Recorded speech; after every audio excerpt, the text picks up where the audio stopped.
In this video we are going to study about asthma. Asthma क्या होता है? हमारा एक तरह का लोअर रेस्पिरेटरी ट्रैक्ट डिजीज होता है। ये हमारे पल्मोनरी ऑब्स्ट्रक्टिव डिजीज होता है एक तरह का। इसको हम रिएक्टिव एयरवे डिजीज भी कहते हैं। नॉर्मल एयरवे हमारा कुछ इस तरह का होता है जिसमें हमारी रिलैक्स स्मूथ मसल्स होती हैं। हमारे वॉल इन्फ्लेम्ड हो जाएंगी और थिक हो जाएंगी। हमारी इसमें अस्थमेटिक एयरवे हमारी ये है, इसमें हमारी रिलैक्स स्मूथ मसल है और हमारी जो वॉल्स होंगी इसकी वो थिक हो जाएंगी और इन्फ्लेमेशन हो जाएगा वहाँ पर। और जब हमारा अस्थमा का अटैक होगा उसके टाइम पे हमारी क्या होंगी, स्मूथ मसल्स हमारी टाइट हो जाएंगे, जिसकी वजह से हमारा ऑब्स्ट्रक्शन आएगा एयरवे में।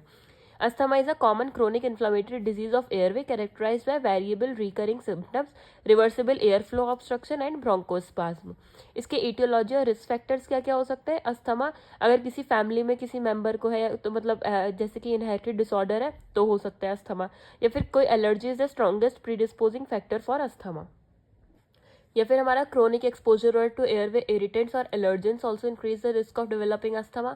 कॉमन एलर्जन हो सकते हैं हमारे सीजनल, जैसे कि grass, tree, weeds, pollen, mould, dust या फिर एनिमल डेंडर भी हो सकता है। इसके हमारे ट्रिगर्स क्या क्या हो सकते हैं? एलर्जन हो सकता है, upper respiratory tract viral infection, exercise, cold air, sulphur dioxide, stress, irritants जैसे कि house hold spray, paints, perfume, ये सब जो होते हैं ये हमारे इसके एलर्जन हो सकते हैं, ट्रिगर हो सकते हैं।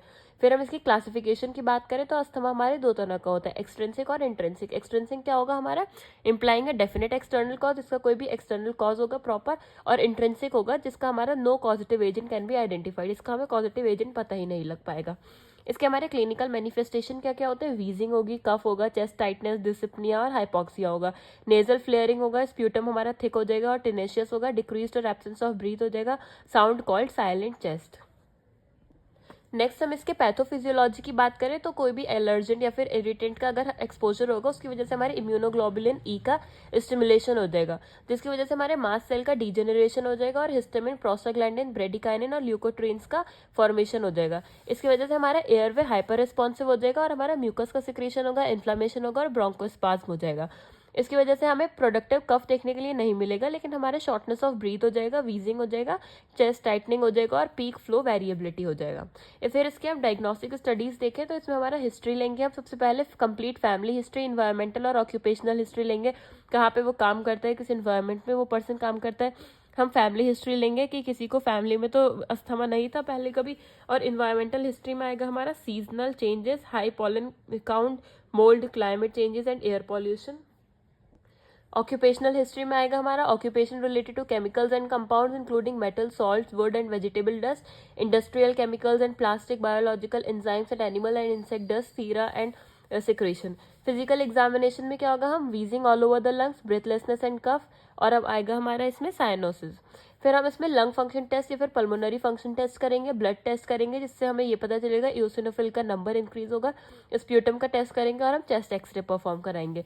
फिर हम इसको कैसे मैनेज कर सकते हैं? Reassure the patient as anxiety worsen respiratory distress, keep the patient in upright position, start oxygen 50 to 60% initially, continue till the patient is better and not dyspneic, nebulize करेंगे with salbutamol और terbutaline for immediate relief।